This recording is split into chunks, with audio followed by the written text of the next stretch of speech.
311. And obviously that is available in many languages. So it's up to all of us to contribute to ending this crisis.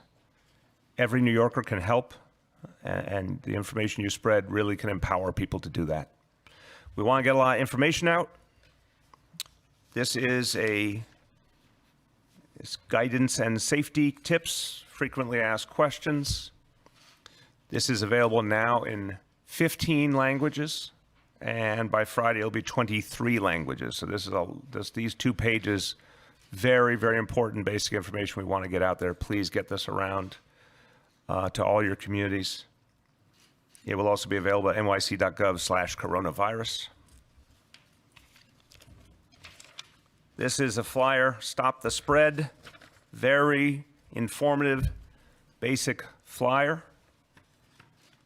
A lot of great information here. This is available in 7 languages, and by Friday it'll be 23 languages. This happens to be an example of the Chinese. We'll get this around to everyone, obviously. But, you know, here on one clear page is a lot of the most important things for people to know, including one of my personal favorites. If you're sick, don't go to work.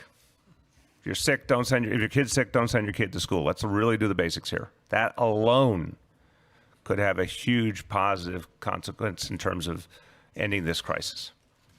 There will be an advertising campaign, multi-million-dollar public advertising campaign with the Stop the Spread message. Subway ads, which are already up in English, Spanish, and Chinese. There will be TV ads in English, Spanish, Cantonese, and Mandarin. Those will start Friday. There will be TV ads in, starting next week, Korean, Russian, Hindi, Punjabi, Vietnamese, and Japanese. And as I turn to Dr. Barbeau, simply to say, obviously we're holding a press conference. We expect questions, but I also welcome information, insights about what you see in your communities, concerns that are being raised. So not just traditional questions where we are giving you an answer as the government, but we welcome your feedback. We welcome your observations as well. With that, Dr. Barbeau. Thank you, Mr. Mayor. So I want to start off where the mayor also began, to remind New Yorkers that we have an incredible resource here in the city, NYC Well. And I want to just remind folks of the phone number, 888-NYC Well.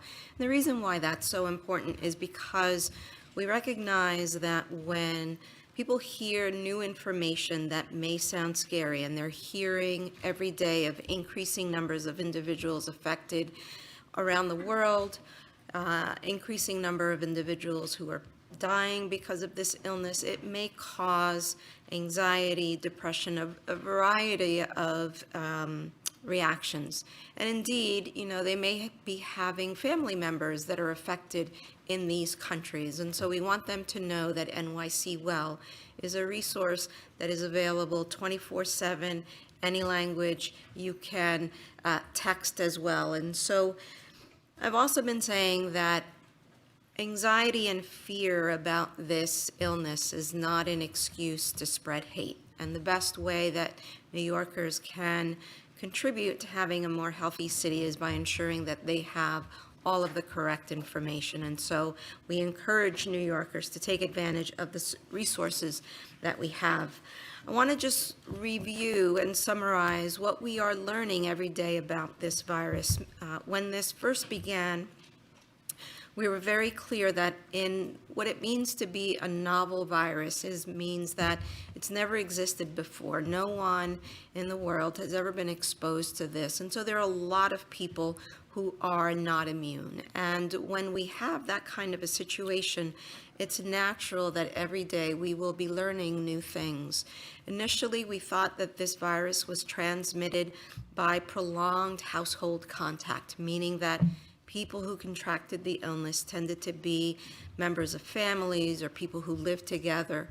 And then as we learned more, specifically here in the cluster that we have been investigating in Westchester, we are learning more every day. So now we know that it's not just household contacts, it's also people who have spent a significant amount of time together, which can range from having a close conversation over a meal or in other situations that might make it easy to transmit the virus.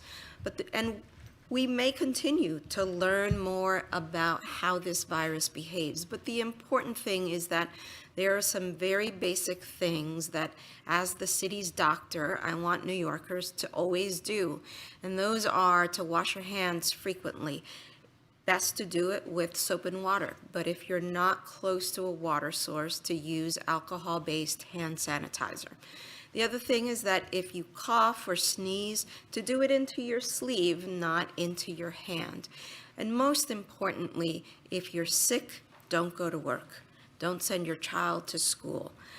What we are learning about this illness is that while people may present with symptoms of fever and cough, fever and shortness of breath, it's not like the flu. Sometimes, when we get the flu, you're fine one day and the next day you feel like you got hit by a truck. What we're learning about this is that people generally present with mild symptoms, some cough, a little bit of fever, and they still go to work. We don't want them to do that anymore because while you are symptomatic, you can transmit the virus. We want people to stay home 48 hours, and if you're not feeling better, typically what we are seeing is people start developing shortness of breath. We want people to reach out to their doctors and let them know what the symptoms are, and then their doctor will make the clinical decision about whether they get the more common tests. We've been talking about BioFire. If that's positive, then they will give you the appropriate treatment, or if that's negative, then they will do the COVID-19 test. So that's the very sort of simple overview of what we've learned, what we're recommending to New Yorkers. The other thing I want to say is that when you are sick, we are asking businesses to help support workers stay at home so that if businesses can implement working from home, ensuring that staff have an opportunity to do what they need to do, we want to encourage that. But again, we don't want folks to be going into work when they are sick. Additionally, I want to echo a very important point that the mayor made, which is we are committed as a city to ensuring that individuals who need access to care have access to care, and that's why it's so important that we have NYC Care, so that it's a guarantee for New Yorkers who may be feeling not only these symptoms but have any other medical needs can have access to care. And I want to remind New Yorkers that we don't ask folks about their immigration status. If people are uninsured, we work with them to get them insured, and that shouldn't be a reason not to access care. The last thing I will say is that over the last few months, because it feels like it's been that long, but since the beginning of this outbreak, we have been reaching out to a number of different communities to ensure that not only are we putting things out on our website, not only are we doing these press conferences, but we are making ourselves available for meetings in communities to answer questions that individuals may have. And so we are going to continue that. And as the mayor said, and as I have said before, we're in this for the long haul, and we need all New Yorkers to do their part in slowing the spread of COVID-19. Thank you very much, Commissioner. Two other quick points before we open it up. One, I want to make sure I'm giving you the up-to-the-minute information about the number of confirmed cases in New York City. This morning, that was 46. Now is an update to 53. So that's, again, starting on March 1st till now, 53 confirmed cases.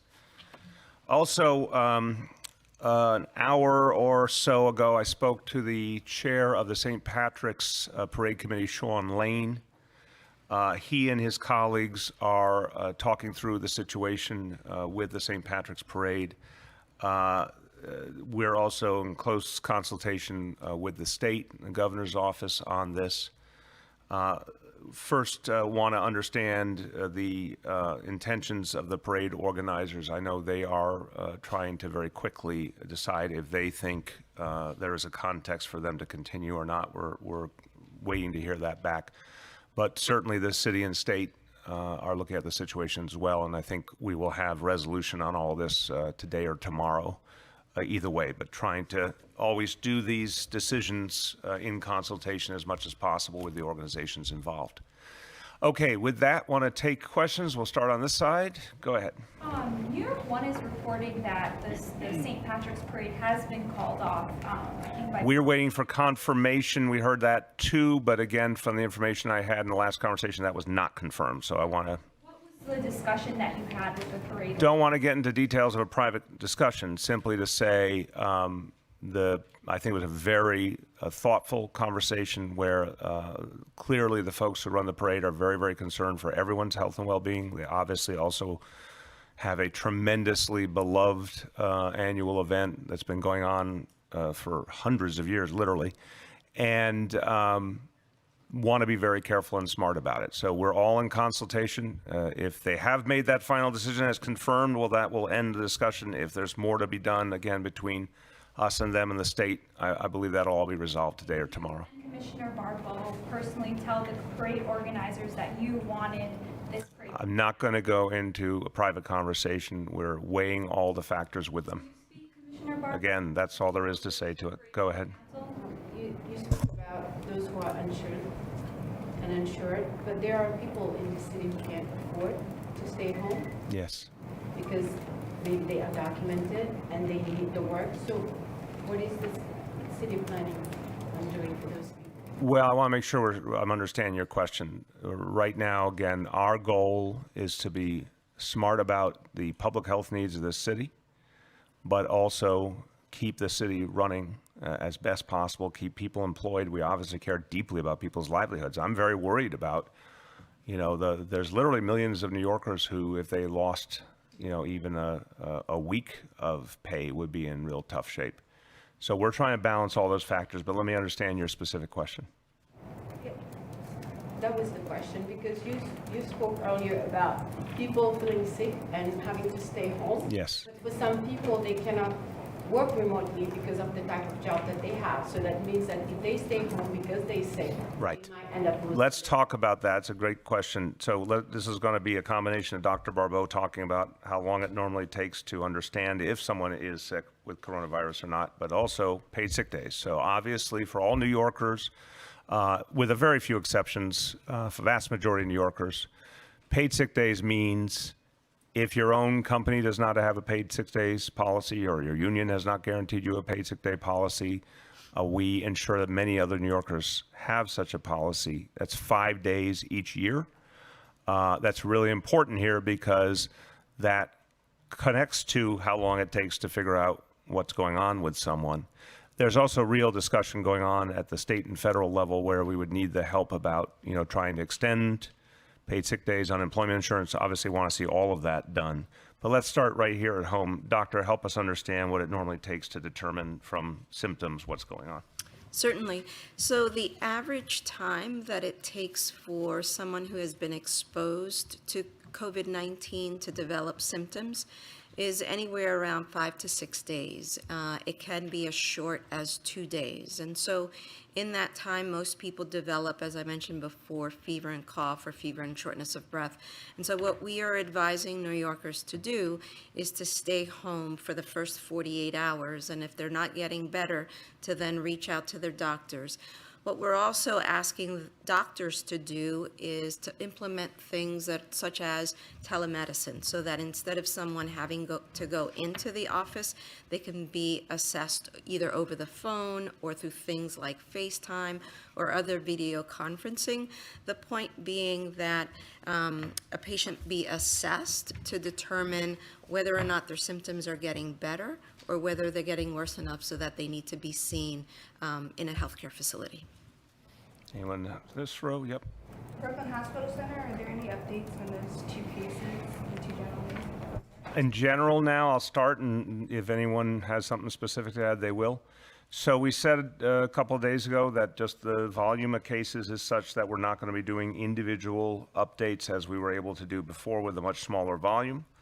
There will be some exceptions, obviously, and particularly notable cases, for example, with public employees will be one of the areas where we'll try and get you more. But generally, we're not going to be able to answer specific questions on specific cases. Go ahead. What is the testing situation? We're still hearing that people can't, there's not enough tests, so people can't get tests. I'll start and my colleagues will jump in. That's just not accurate. What I think we have here is there are people who understandably just want the test, right? They don't even have symptoms, they want the test. Or they have very initial symptoms, they want the test. I don't blame anyone who feels that in this atmosphere, being bombarded by alarming stories.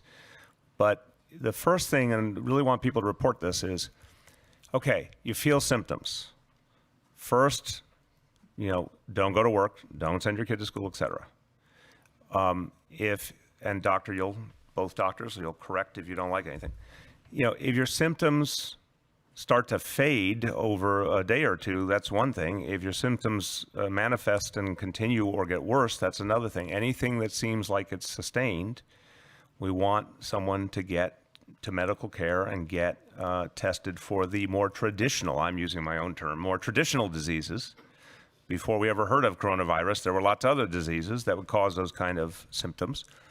And there is a test called BioFire, which is very typically given by physicians, that rules in or rules out, is it 29? I keep losing this number. 26, I'm sorry, I said 29. 26 common, if you will, diseases. If you have one of those diseases, you have one of those diseases. If you don't have one of those diseases and you have sustained symptoms consistent with coronavirus, then we want you tested for coronavirus. If you just came back from one of the countries and have symptoms, then one of the countries that were, obviously deeply affected and have symptoms, right? We want to get you tested. If you have a direct nexus to an existing coronavirus case and have symptoms, we want to get you tested. But, if any one of us just woke up in the morning and said, Jesus seems really controversial, I'd like to get tested, that's not what we're going to accommodate right now. It's not for lack of testing capacity. It is, I think, intelligent prioritization. Anyone want to add? Yes. Let me see if it's on. And I will also say just one thing. The doctors have a rule with me. If I say anything that's a little off, they will jump in and correct. Go ahead. We certainly know that. You're not shy. So let's talk about the capacity. Right now, the public health lab here in New York City, which is one of the premier labs in the country, can do up to 60 to 80 tests a day. You may all be aware of all the issues that we had with the CDC and the FDA and the federal government being slow, and then sending us, chemicals for the test that didn't work. The mayor really was constantly asking and really demanding that the federal government allowed us to do our testing here locally. Now we have that testing. As of today, 2 commercial labs are online, Quest and LabCorp, and also H&H that works with Northwell, and many other hospital labs are going to be online. I was on a call with the governor's staff earlier today, in which he announced that 28 more labs statewide would be now approved to do more testing. We literally went one by one, and some can do 150, 200, like Columbia, Cornell, Montefiore, Mount Sinai. And the expectation is that by the end of the week, collectively, we will all have around 5,000, the capacity to do 5,000 tests a week. The public health lab here has 2 kits from the CDC. Each one of those kits can do 1,000 tests each, and they already put in for another order. As the commercial labs continue to expand their capacity, obviously that's where most of the testing will be done, not so much at the public health lab. That was our first line of defense. And so hopefully in the coming days, we will have the ability to test all of the categories that the mayor just outlined very explicitly. Okay, going back, yes. Today, the CDC's Dr. Fauci told Congresswoman Maloney's Oversight Committee that they are trying to do a second type of testing called surveillance testing, in which you go out into the community itself and do proactive testing, and that 6 communities around the United States so far are participating in that. Is New York City going to be participating in that? Go ahead, go ahead. So we are part of that 6 cities that were participating in surveillance, and we've talked about earlier that our early detection system, and that's been one of the ways in which we have identified new cases. How does that work? So we work with hospitals around the city, and samples that have been previously collected, we then test for COVID-19. And have you found anything through the surveillance testing? We have found positive COVID-19. I mean, the reality is we've talked about the fact that there is community transmission, widespread community transmission, and what that means is that currently where we are in the outbreak, a New Yorker is probably as likely, if not more likely, to contract COVID-19 from someone who has not traveled than someone who has traveled. Okay, excuse me, that's enough. I gotta get to other people. Yeah, my name is Javier Castaño from Queens Latino, and this morning I was distributing my paper, and many people ask me this question is, what is your best recommendation for universities or the school or the OCHA classes that take place in a room like this with 50 people? So what is the best recommendation? So first of all, each institution is making its own decision right now, and what I was seeing is a mix. Columbia University decided the other day to go to online classes because that's something they can do easily, but they were keeping dorms open and other activities open. So it's going to be, each one will make its own decision while we're working with them to try and figure out, what are the smart standards going forward. And it's obviously about what, again, this is where people have to play a role if we're going to get through this. It's people being smart about, if you yourself are sick, don't go to a gathering. Being very mindful of the folks who are older and have those pre-existing conditions, but also trying to strike a balance, because there is a profound danger. If you just start shutting down everything, you're going to lose a lot of other things that we depend on in the dynamics of that, like people's livelihoods. And when people don't have a livelihood, there's a lot of consequences to that too. So we're trying to strike a balance all the time. It's very clear from what we know that this is a disease that transmits in a particular way, not in every way. And I think if you look at some of the reporting out there, you would think, you just have to look at someone with coronavirus and you'll get it, or, walk into a room someone was in a day before. So no, it's very direct contact and then fluid transmission. We don't know everything. And the doctor could tell me tomorrow that there's new research that tells us something new. But after all of us talking about it for 6 weeks straight, we really do believe this is, very direct contact, fluid transmission is what is the essence of this. So we want decisions made carefully. And when we get to a point of needing to give some very specific guidance beyond what we've given now, we will. If we get to the point of needing to instill or utilize very specific tangible emergency measures, we would do that. But right now, it's day by day, case by case. Mr. Mayor. Only people have not gone, please. I'm sorry, we got lots of hands, so that's all we're gonna do today is one round per person. Go ahead. Let me add something that I think all of you should, as the mayor said, could help us with. Remind people that 80 to 90% of all of us could be touched, and we are going to be okay. We may have mild symptoms. As the mayor keeps saying, I also remind everyone that we need to protect those most at risk, and those are our seniors and people who have these pre-existing conditions. Only 1% of the population that has been affected worldwide right now is in serious conditions. Is the average age, in China and some other places is 81 years old. We don't have that many cases, but please remind people that it's okay to try to live a normal life as much as possible with the precautions that we continue to address. Okay, this side, people have not gone. Go. Yes, I just wanted to ask about how long the virus lasts on surface as you understand it. Go ahead. So there's a range. Laboratory studies have shown that the virus can survive for hours. Real-world scenarios indicate that the virus may live anywhere from like 2 to 5 minutes. I think the real question should be, how can New Yorkers best protect themselves? And that's, the answer is going back to the basics of hand washing and covering your mouth and your nose when you cough or you sneeze. I think having the additional information of the importance of just basic cleaning is also important.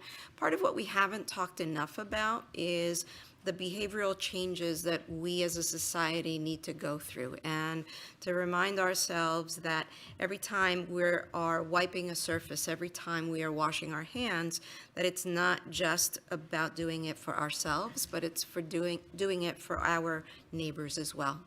And just to follow up on that, though, because there was a study and it was published today, according to this news report today, that found that a viable virus could be detected up to 3 hours later in the air and up to 2 to 3 days on plastic and stainless steel.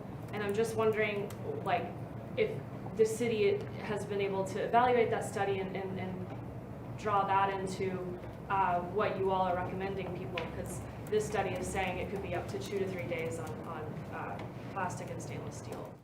So on a daily basis, we're looking at all studies that are coming out.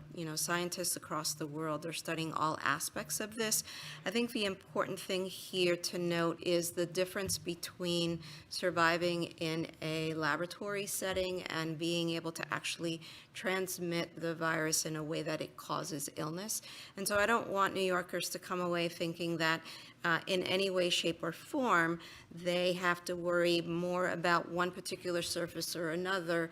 The important thing is to focus on the fact that hand washing, covering your mouth and your nose when you cough, is an appropriate way, not only in the beginning, but it will be an appropriate way in the middle, and it will always be an appropriate way to protect yourself and your family towards the end of the outbreak. Okay, we're going to finish this side and go over one round each. Go. So a number of dim sum parlors in Sunset Park have been forced to close. The Beater reported that.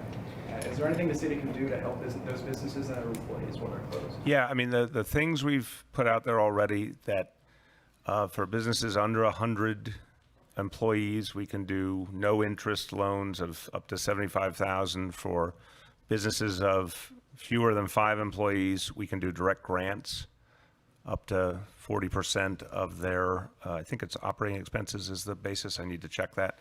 But substantial direct grants. That's one thing. We're looking for any other relief we can find. Look, we're also telling people to not avoid restaurants, not avoid, the normal things they would do. This does not transmit through food or drink. Again, I constantly am peppering the doctors with questions, common sense questions, and they are adamant. All of our healthcare experts are adamant. You don't get this disease by eating food in a restaurant or eating takeout or drinking something. It is neutralized in your digestive system. You get it through cough, sneeze, or spit, through people talking and spit coming out inadvertently, for example.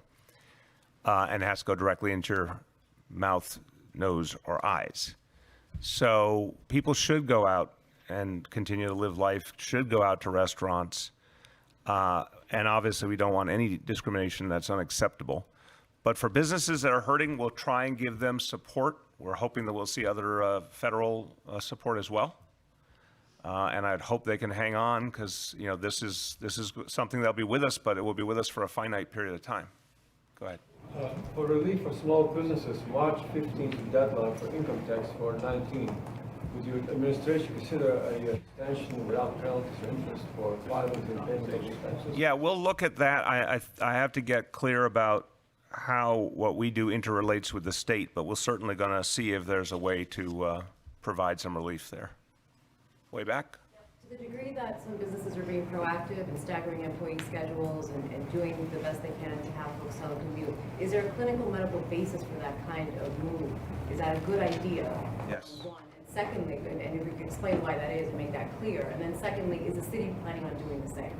So I'll start and the doctors can jump in. Yes, the answer to the first question, yes, there's a basis. It's just trying to take away the dynamics where people are in unusually close circumstances, like a crowded New York City subway car in rush hour, where, God forbid someone coughs or sneezes and can't get their elbow up in time, you could be right there in front of them. That's a real thing. We want to try and just create a little more space, a little more openness.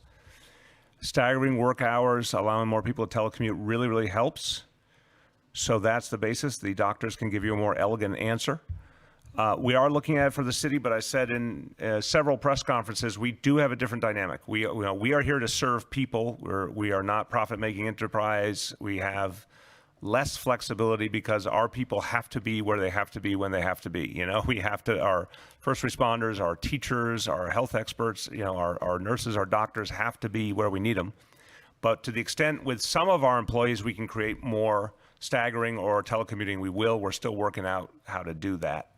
Just time out before these two, just looking to the communications people, gonna remind you all the importance of keeping a running list of concerns. For example, the potential of moving the tax date. I want us to quickly answer all we can answer today, tomorrow, consistently keep a running list of the answers we're providing to our colleagues in the media. Do you two want to add on the why of the staggering and the... I'll do a quick one. I think the main point is to avoid crowds where contagion, transmission will be easier. So by staggering time, we're trying to diminish crowds in subways and buses and office settings, which will probably lead to less opportunities for transmission. Right, and I think there's a particular concern about there's close and then there's super close. People on a crowded, really truly crowded New York City subway car in rush hour are amongst the closest people to each other in the world, right? That's the kind of thing we want to open up. But we, again, don't want to go to the point without the hardest evidence of creating so much momentum for shutting things down that we undermine people's day-to-day lives, undermine how parents take care of their kids, undermine, the availability of employees to take care of what everyone needs, undermine the ability of people to pay for the things they need to pay for in their life. We're really trying to strike that balance. We think that staggering, that telecommuting could be very, very helpful in achieving that. Okay, finishing on this side, only people have not gone. I see two more. Go. So the World Health Organization is already has updated to this to a pandemic. Yep. They are expected to recommend that governments around the world institute a quarantine. How far are we from that consideration? I can't give you a day or a projection. This is something we're taking in new information all the time. World Health Organization is one source, respected. Doctors, you can amend my layman's statement. I think we can say at this point in time, we're looking at all the guidance, but with a bit of a trust but verify worldview. I think we've been a little confused by our own federal government. New York City, our health organizations have extraordinary capacity and extraordinary experience. So, we are very, very mindful of first relying upon ourselves and our own people. But we're looking at CDC, NIH, WHO, all the guidance.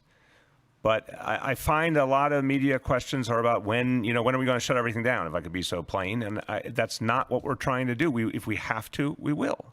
It's not what we are yearning to do. We want to try and do this very carefully and see if we can keep a lot of things running for the good of all, while keeping people safe. We are not rushing with great joy to the notion of shutting everything down. Look what's happening in Italy right now. Folks, we'll do whatever we have to do to keep people safe, but I am telling you it's going to take Italy not months but years to recover from that level of shutdown. I think we would all agree that's something we should not do lightly. Last one on that side. Okay, I'll give you an opportunity and then we're going over here. Go ahead. As the community transmission increases, so is there any possible the city considering, share more information about the confirmed cases, where he or she have been, which train he or she took, which restaurant he or she went? No. I'll give you a straightforward no on that. One, we tried in the first weeks to be very transparent, to show people bluntly the opposite of what you saw in some other countries. There's been a direct correlation between countries that were secretive and not transparent with the media and the people and the massive spread of the disease. We tried to be ultra transparent about the specific details, the cases, the realities, but now the number of cases are such that we cannot do that. We just can't accurately give you that kind of update information, except again in cases that there's a broader public interest in that we understand it's important to provide as much detail as we can. But again, look, these two doctors, plus our Dr. Barbeau's deputy, Dr. Daskalakis, who is Deputy Commissioner for Disease Control, plus the head of our health and hospitals system, Dr. Mitch Katz, and his chief medical officer. They all are the people who are looking at all the information and providing advice on how we proceed. I've never had any of them say, we need to tell people whether someone was on a subway car yesterday or a week ago, because that gives anybody any meaningful guidance, because we don't accept the notion that disease hangs in the air like other diseases. And you two should really, I keep trying my best as a layman, but if it was a disease, like if you just walked into this room and someone had been here an hour ago who had coronavirus and it's just hanging in the air, we'd tell you, I assure you. It's just not how it works from our understanding. And if the surface issue was resolved, and we also, if we thought the surface issue was how you generally got it, we would tell you that. One, it's not resolved. Our team thinks it's a very limited shelf life in real conditions. And second, they just don't think that's generally how people are transmitting, because it takes a lot of steps to find the right surface to touch and get it to your mouth or nose or ears really quick. Sorry, eyes, I should say, not ears. Not ears. So we're telling people what we understand. But I do see this consistent, like, what if, I remember this around the individual, the first lawyer from Westchester, the first case that was part of that cluster, and people are saying, did he take Metro North? And our answer would be, it's even if he did, we don't know if he took Metro North, it has no bearing on anything, because if he took Metro North a week ago, it has no impact on anyone. If someone sat next to him and had a close conversation and contracted it, well, they'll know that for their own reasons. But telling people on Metro North, be scared of Metro North, or telling people to be scared of the subways. I remind you all, we went through Ebola. And there were people who were scared because the one patient in the Ebola, and this is absolutely, Ebola makes, if I could be so cold, coronavirus look like a walk in the park. This was really high level of guarantee of death, unlike coronavirus. The individual involved had taken the subway. There were people like, shut down the subway, except that the science didn't comport with that. And we kept people going about their lives. And we had one case and it was resolved favorably and it did not spread. So we really have to strike that balance. So that's me as a layman doing my damnedest. Now let's let actual experts speak to you. I think, Mr. Mayor, you captured it well. The only other thing that I would say is that in the very beginning, it's important for us to do the types of in-depth investigations that the mayor was talking about, because we wanted to learn whether or not the virus was here in the city, or whether it was something that was still just being exported from other countries. And once we established that beyond the shadow of a doubt, the value of continuing to report on, in essence, the same story, but a little variation on the theme, doesn't add anything to what we're trying to do in terms of educating New Yorkers about their potential risk, educating New Yorkers about how they can protect themselves, and educating New Yorkers about what we are doing as a city in collaboration with New Yorkers to ensure that we slow the spread of the outbreak. Okay, you are the last one on this side. Guys, one round only. I'm going to say it 100 times. Go. Do you think that the virus will impact things like the Queensborough president primary election and the census? And if so, how are how's the city? So those are two very different things. Very fair question. We've gotten some people concerned about the special election for borough president. I am really, really hesitant to change an election ever for anything. I think it's a very dangerous thing to do in a democracy. So we'll look at it, but I would say we'll give it a very careful look. We'll talk to the healthcare experts. We'll consider the dynamics. But right now, it is not my intention to change an existing election. The census, we don't get to make that call. If the census is on, it would be absolutely at our peril if we did not proceed with a full bore effort, and that's what we're doing right now. And the census, by the way, is very individual. I mean, it's, people making sure individuals have followed through. The census doesn't involve like calling people to a mass meeting, right? It's really about going out into communities and connecting with people briefly, one-on-one, making sure they've followed through. So I've heard no suggestion that the census would be delayed. It's something we should study to see if there is an argument for the federal government to do that in this environment, and whether we're going to get an aberrant census and the dangers that could come with that. But until that decision is made and formal, we have to assume it's on, and we have to continue our effort. That would be my argument. Go ahead. Mr. Mayor, you asked that we should provide information in addition to asking questions. The DOE announced recently that they're going to provide sanitizing supplies to private schools in addition to public schools. One private school I spoke with, 700 students, said that they went down to pick up the supplies. They were given 1 bottle of bleach, 1 pack of paper towels, and 3 bars of soap. I need to know, and my team needs to know exactly. You don't have to say it here. You can give it to us. That's unacceptable. I need to know that, because that's not what we said we were going to do, and not the intention, obviously, because the DOE is a massive operation. It has the resources to support these other schools in a time of crisis. And I want to say this about the whole government. If you all believed that before this crisis, the New York City government was operating perfectly, then I want to thank you for your faith in government and ask you about your naivete. Or about any institution of any kind, any business, any organization, anywhere. There's always going to be imperfections. That doesn't make it good, but it's just true. In an atmosphere of crisis, it gets harder. But the rules are the rules. We said we need to and we will help these organizations. If an organization is not getting the help it needs, I need to know about it, my team needs to know about it, and we'll fix it. Please. The mayor said, he said 80 to 90% of the city will be touched by coronavirus. I said, No, not at all. if 80 to 90% of us get touched, we will be okay. He was talking about the overall impact of the disease. We don't have that projection. Feds are saying 150 million. No, so look, again, I'll jump in and then my colleagues can. Guys, I understand, I really do, why you would like to be able to crystal ball the situation and be able to tell your readers and your listeners, your viewers exactly where this is going. If you do that, you'd be the first people to ever successfully do. No one is certain. We've got to be comfortable with the fact that uncertainty is a part of life. But here's the certainty part based on the entire experience of the disease. 80% or more of the folks who get it have minimal health impact. 20% have a more serious health impact. Yet the vast majority of those will survive, will recover.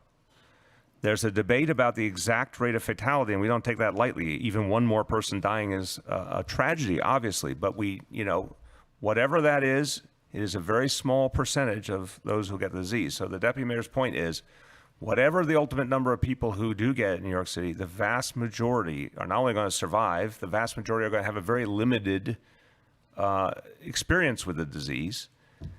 And we've got to keep that in perspective here and not turn it into something it's not. That's why I used the Ebola. When Ebola was bearing down on us, there was no gray. It was a truly consistently deadly disease. A huge percentage of the people who were affected ended up dead. This is not that. So we can't tell you how many people can get it. We can tell you it is going to get a lot worse before it gets better. Did anyone want to add? Or? Just a quick one. This is not measles. It doesn't hang in the air. And I'm old enough to remember this is not HIV, right? If you get it, you're going to die. The mayor keeps Meaning saying. HIV in the early years. This is correct. Just to make sure people fully understand. You were around. By the way, Dr. Perea Hense was working for Health and Hospitals during the beginning of the AIDS epidemic, when literally, the city was trying to keep up with an overwhelming crisis and people were dying constantly. So you do have real perspective. And we used to have this anxiety, and we used to have these conversations. And I can tell you, having been through both, this is much different. The mayor just said it, pretty accurately. Thank you. My name is Denis. I'm from RTVI International Russian channel. We talk about the Russian community in New York City. Thank you so much to Mayor and your colleagues for your work. I know you have a control now to everything. So again, thank you. And I have a question about on the future. Now we have a control situation, but we don't know exactly what will happen, right? And what do you think? Is there a chance for a city to be closed on the future? Because we don't know exactly. So it's a fine question, but again, gets to the I understand everyone wants to both know exactly what's going to happen. We can't help you with that. And there's almost a desire I see in a lot of questions from not only here, but other media, tell us all the tools you have and when you're going to use them. And we'll keep telling you we are not going to do that because, one, it would be absolutely inaccurate and misleading. We know the emergency powers we have. I have tremendous emergency powers to shut down all sorts of things. But we are not using them until we are certain it's the right thing to do, based on the evidence. Now, again, I commend Dr. Barbeau constantly for saying something that I think a lot of other people in government wouldn't say, but they should say, which is, let's talk to you about how long, this war is going to go on, right? Because the famous, I'll use a bad analogy, but it makes the point. Down through the ages, certainly in this country, the famous promise, we're going to war and it'll be really brief. For those of you who know your history, the phrase, the boys will be home by Christmas, or even more recently in presidential history, the mission accomplished in Iraq, right? What Dr. Barbeau did, which I was fully supportive of, said the other day, based on her knowledge, September, 6 months. We will be at this for 6 months. We may tell you next week we think it's going to be longer, or maybe we'll catch some amazing lucky break and it's less. But I want people to start to see that. I think we owe people to acclimate them and help them understand the battle ahead, because everyone's got to be a part of it. So think about, this is imperfect, but just take it as a working model. For the next 6 months, we're going to be, did she do it right? Did you do it right? Perfectly. Okay. I'm watching. I'll do it again. I'm watching you. For the next 6 months, we're going to be dealing with this. We'd like to believe at the end of 6 months or so, we're sort of now coming out of it, starting to normalize. And the numbers that Dr. Perea Hense put forward about the 80%, the 20%, we really feel strongly. So you can project whatever number of people get this. You have a pretty clear chart of what's going to happen to those people. Our goal is to keep it as few people as possible. Meanwhile, you'd say, okay, what about the entire rest of civilization? Think about this for a moment. What about everything else we do? By the way, all these people up here have to fight all the other diseases too. So let's put this in perspective. Everything else we do in healthcare has to continue in the meantime. There's lots of other healthcare challenges. What we're doing about, I'm not making, what we do with heart disease, smoking, all sorts of other challenges. Our police still have to fight crime. We still have to stop traffic fatalities. Then there's the question of people's livelihoods. It is dangerous when people don't have a livelihood. It's dangerous when people cannot afford the rent, food, medicine. So the idea here is to try and balance all these factors, even down to the fact that children missing their education is highly problematic. Children over the summer lose some ground in their education. Imagine if our schools were closed for months. What about all the parents who have no place for their kids? What about all the kids that don't get a meal? So we're going to do this day by day, hour by hour. And if we make decisions, we're going to try and pinpoint them, which is, I think, against sort of bluntly the American discourse, which looks for, absolute certainty, simple answers, yes or no, black or white, total instant gratification. We are not near any of that. This is going to be nuanced and difficult and prolonged, and we're going to get new information all the time, and we're going to have to make smart decisions. But I have to protect the whole equation, 8.6 million people, the whole picture, not just... Mayor, for Univision, I have 2 questions for you from our audience, but if after Dr. Perea-Hens can talk about the testing, the efforts that are increasing with other hospitals that you mentioned, which I think is very important. The questions for you, Mr. Mayor, would be, one is in the works the possibility of testing people before they go in the subway for fever? That would be something that maybe would give people certainty and peace. Is that on the works? And the other question would be, I understand when you talk about the school and education, but a lot of schools are looking into private schools, providing the online teaching, perhaps FaceTime with the teacher so they don't miss it, and trying to provide those iPads to kids. Is that on the works? I respect any school's decision. I do think there's a direct correlation between the schools that have chosen to go to distance learning and either the age of the students or the economic circumstance of the families.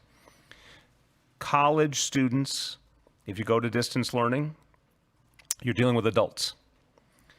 You're not dealing with kids who may not have another place to go. You're not dealing with parents who don't have the ability to bring their child to work and desperately need to work, which is a whole lot of people in this town. So adults, meaning anyone who goes to college, essentially that's overwhelmingly going to be an adult, a different reality. And then for some private schools, I think they make their decisions for whatever their reasons, and I respect them, but they make their decisions with the expectation, I assume, that the parents have lots of resources and opportunities to address the issue, unlike our parents of 1.1 million kids, a huge percentage of whom are working people, working class people, lower income people who have many fewer options. So we have to put that into consideration. Also, there's no question that the quality of teaching in a classroom setting is going to be better, and a follow-up on that is going to be better than in a distance setting. So we're weighing all of that. The DOE is preparing options for online learning, but it is by far not our preference. And we don't see a context for it right now. And again, I need people to hear we're watching obsessively, but we are not seeing this as a disease that afflicts children in an overwhelming fashion, with the notable exception of a child who has one of those 5 pre-existing conditions. So I would say to any parent in that situation, exercise tremendous caution. Well, that 7-year-old girl from the Bronx. 7-year-old girl did not have any of those pre-existing conditions. And I'm sorry, Mr. Mayor, when you talk about, the subway, there's a lot of anxiety. Right, I hear you. I will turn to my colleagues, and that's certainly going on the list of things that we will follow up. And I don't think, I know that has not been on the list of things we're considering so far. I don't think it's an unfair suggestion, but it has not been on the list of things we're considering so far. There'll be some really substantial logistics to that one. But if you all want to offer, I think the most important thing, let's do both on this one. Start in English and then crossover. the most important thing is we have been emphasizing is that if New Yorkers are sick, if they have a fever, a cough, shortness of breath, stay home.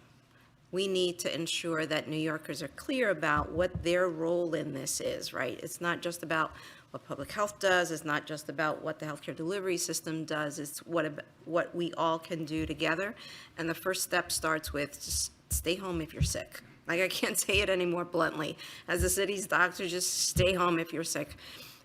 En términos de lo que nos va a ayudar más es que los neoyorquinos den de su parte en lidiar con esto, este brote. No es tan solo lo que puede hacer la salud pública ni el sistema de hospitales, es también lo que neoyorquinos tienen la responsabilidad de hacer. Si están enfermos, que se queden en la casa. I want to pick up just one point on that, which is the stay home if you're sick, is you don't need to go to the subway and have someone outside the subway with one of those things they swipe over your forehead to tell you if you have a temperature, right? Use of his judgment, unfortunately. No question, but this is actually, I don't want to sound like I suddenly have lost track of the nature of human beings or New Yorkers, but I want to say something. We're talking about 2 months of essential total immersion for the people of the city being told to be scared of this disease. You know, I mean, there's very few parallels. We like to put out all of our messages and our flyers, and this has value, but you know, you can't do anything in New York City or America right now without being bombarded with fear about coronavirus.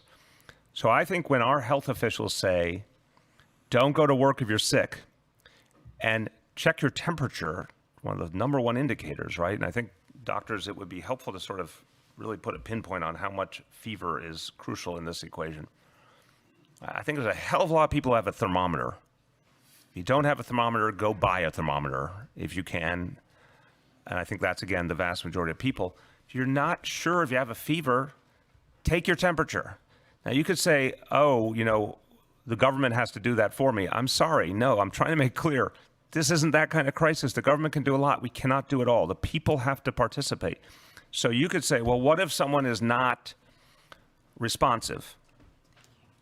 How about their loved ones? How about their family members? How about their friends? Yeah, I'm sure there's some people who are like, oh, I'm okay, when you can tell they're not. Well, then other people need to say to them, hey, you know what? You actually don't seem so okay. Take your temperature. And if you have a fever, stay home. It's a little change of behavior, of course, for a lot of people, but we all have to be a part of this. So I'm going to keep telling you, and I ask you to report it. I appreciate your reporting.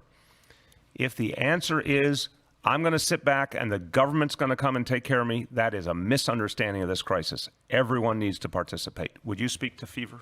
Yes, we're telling people a temperature of 100.4 or higher. But speak to fever as an indicator of how to act.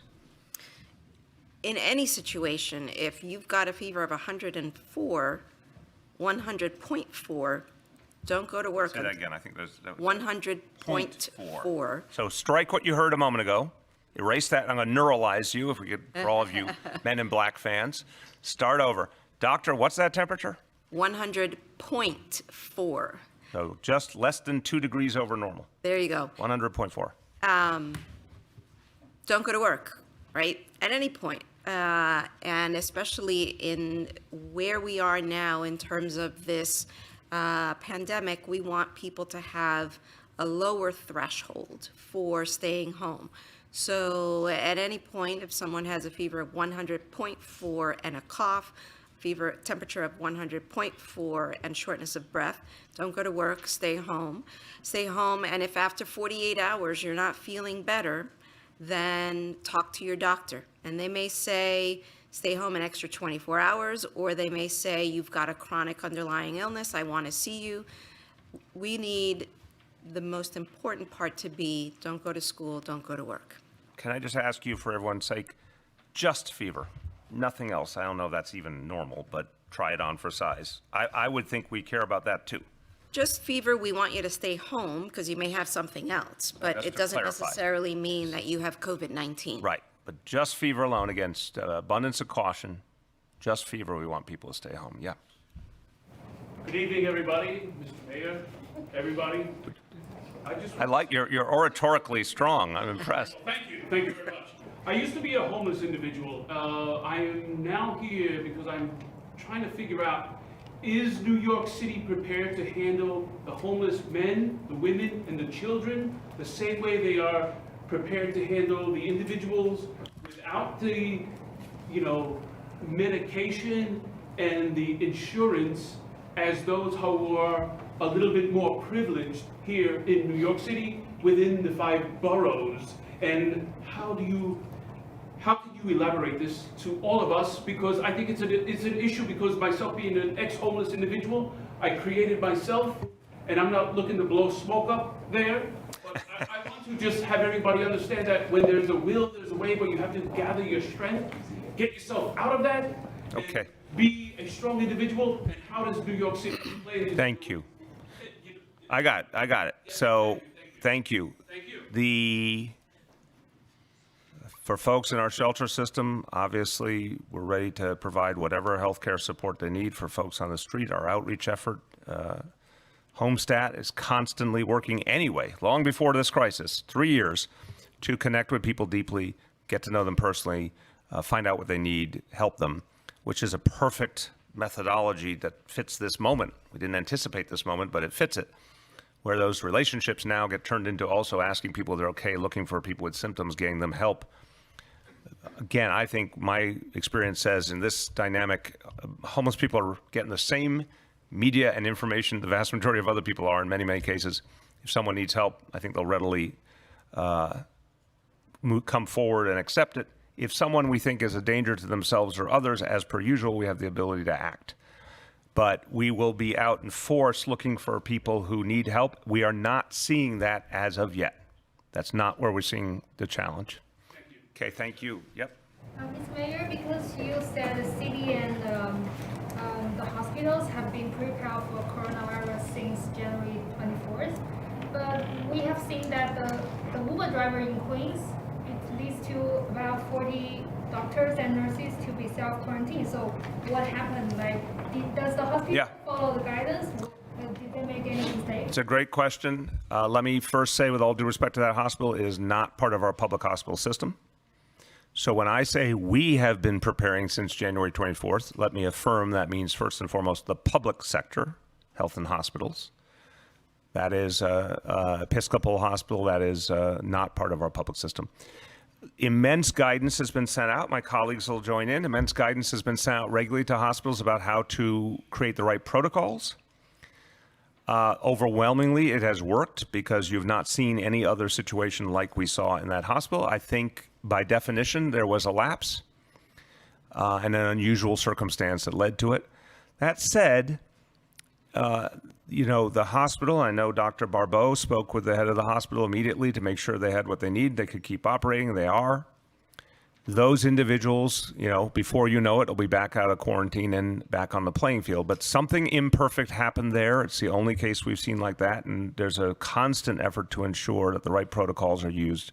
Someone shows up, ask the right questions, treat them the right way, put a mask on them if needed, isolate them if needed. And I think the vast majority of the healthcare community in New York City is doing that. But you guys can affirm if you agree with that statement. So yes, and actually even before this outbreak, on a regular basis, we train with hospitals to ensure that they are up to date on infection control procedures. We actually do what we call secret shopper visits through their emergency departments to test them. And there are occasions when we do these tests where not every single person in that facility knows exactly what we do. We take those testing opportunities to retrain folks and make sure that they learn from that experience. And so this was a situation, as the mayor mentioned, where there was a clear lapse. And so I spoke with the CEO. We are working in collaboration with the state to make sure that first and foremost, all of those healthcare workers are appropriately quarantined, and that we ensure that that hospital is clear on protocols and has all of the equipment that it needs. Okay. And for uninsured people, we know that the test will be free, but what if the people will be test positive and they need to be hospitalized? Yeah. Or even in ICU? Will the city cover the cost? So, yeah, this is not a new thing. I appreciate the question, but I mean, this is pretty obvious from just the way we handle all things. First of all, there's a whole lot of people who are testing positive and are at home and seeing it through. So there's not a guarantee you end up hospitalized. For those who are hospitalized, if they have insurance, we'll draw off the insurance. If they don't have insurance, they always have the option of being in a city facility. And we're going to make sure they get the care they need no matter what. If we can put them on insurance, we'll put them on insurance. But of course, we're going to make sure that everyone gets care regardless of the ability to pay. Okay, we're closing down. Last call. People have not gone. Hi, my name is Carmina out of Corral, New York. So what is that type of treatment or care that they receive? For example, how do you evaluate who goes to the hospital or who stays at home? So, as the deputy mayor said earlier, of the people who contract COVID-19, 80% of them will do well, and they'll do well outside of the hospital. Some people may have very, very mild symptoms, and then others will progress to more severe symptoms. The thing about this COVID-19 is that there is no vaccination and that there is no antibiotic, there's no antiviral therapy that has been approved to treat it. So when we say that people will get the appropriate treatment, it means that if they are sick enough where they can't eat or they can't drink and they need to be in the hospital to receive intravenous fluids so that they don't become dehydrated, they will get that. If their pneumonia as a result of COVID-19 is severe enough that they have difficulty breathing and they may need oxygen, that they will receive it. So it's those kinds of treatments that will be available. How about the people that just present mild? So the people that present mild, you know, it's typically how you treat what if you would get a cold or the flu at home. So drinking lots of fluids, getting lots of rest, taking ibuprofen or acetaminophen for your fever. And the most important thing is not going out until your fever is completely gone. Sofia, getting back to Latino, there are a lot of large industries that thrive off of large events, such as Broadway shows. Should we avoid these large crowds, even though it may negatively impact these industries? Again, we are encouraging people to think about it in a more individual manner. If you are over 50 and you have those 5 pre-existing conditions, you should take extra precautions for sure. Be very, very careful not to be in the presence of anyone sick. And the example I use is grandparent and grandchildren. If the grandchildren are sick, don't go visit them. You should be very, very careful about large gatherings. There are folks who are in those particular vulnerability areas. Bluntly, this is overwhelmingly the people we're losing. Need to be extra careful. For everybody else to think about how to balance your life. And that means starting with your own situation. If you're sick, don't go out and put other people in danger, and make sure that you are getting the care you need. If you are not sick, if you are not in the vulnerable category, you should be going about your life, but we want you to try and be mindful to avoid like the super crowded situations, like the, rush hour subway car. It's about, it's not quite all things in moderation. That would be too simplistic, but there's some of that. Try and strike some balance, because we are not trying to, at this moment, say, let's go to the extreme of shutting everything down, shutting down everyone's livelihood, shutting down everyone's way of life. If we get to that point or close to that point, we'll tell you case by case. But clearly, we are evaluating all the time. All the people up here are evaluating all the time. And if we get to the point where we think any particular type of activity needs to be suspended, we can do that voluntarily with the organizations, or we can mandate it, depending. And again, if we were there, you would know about it. We're doing this day by day, hour by hour. Okay? Thank you, everybody. We have covered it. Thank you. We're done. Thank you.